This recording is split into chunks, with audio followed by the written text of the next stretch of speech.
L'Atletico Nuoro vince 3-0 a Oliena nella quarta giornata del girone E del campionato regionale giovanissimi. I ragazzi di Antonello Lai mettono il risultato al sicuro solo nei minuti finali contro un avversario maidomo. L'Oliena Calcio in campo con Mura Solinas Siotto, Salis Pau Puggioni, Bruno Ruiu, Piras Marrazzu e Manca. In panchina con Bastiano Congiu ci sono Bassu Capeddu, Marras Morelli, Murru e Fenu. L'Atletico Nuoro risponde con Orecchioni Mereu Buffa, Mussoni, Lapia Isoni, Chironi, Nunes, Lai, Corrias e Catte. A disposizione Venisilaschi, Spanu, Pili, Montigi, Menneas, Deledde e Becconi. Arbitra è Cristian Murgia della sezione di Nuoro. Il primo tentativo è olianese con questo tiro dalla distanza. L'Atletico prova a imporre il suo gioco, qui ci prova Catte. I padroni di casa tentano con Manca senza esito.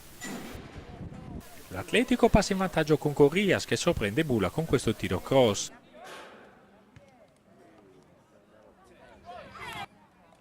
I nuoresi cercano di sfruttare anche le palle inattive. Ancora Corrias in evidenza, ma la difesa si salva in qualche modo.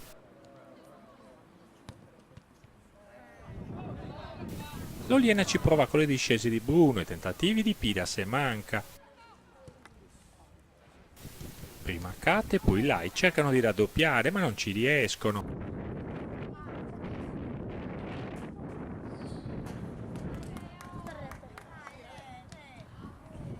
Corria si ispira anche Chironi ma il portiere chiude bene lo specchio.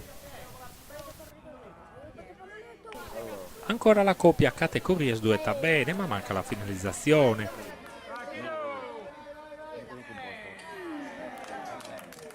La ripresa l'Oliena prende fiducia e esce dal guscio.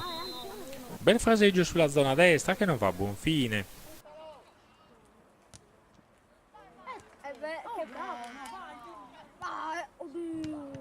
In casa Atletico inizia la girandola dei cambi. Sulle palle native i ragazzi di Mr. Lai sono sempre pericolosi e la difesa di casa si salva con qualche affanno.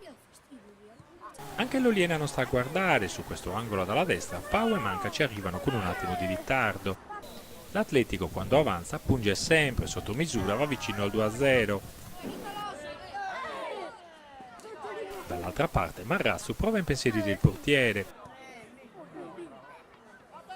All'Atletico le occasioni per chiuderla non mancano, ma per vedere il 2-0 bisogna aspettare questa punizione di Corrias che Nunes mette dentro di testa.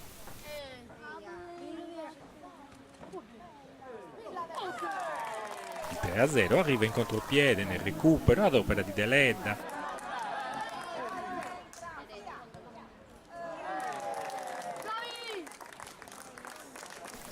Si completano anche le sostituzioni in casa olianese. Finisce qui con l'Atletico che centra la terza vittoria su 4 gare, per l'Oliena ancora 0 punti.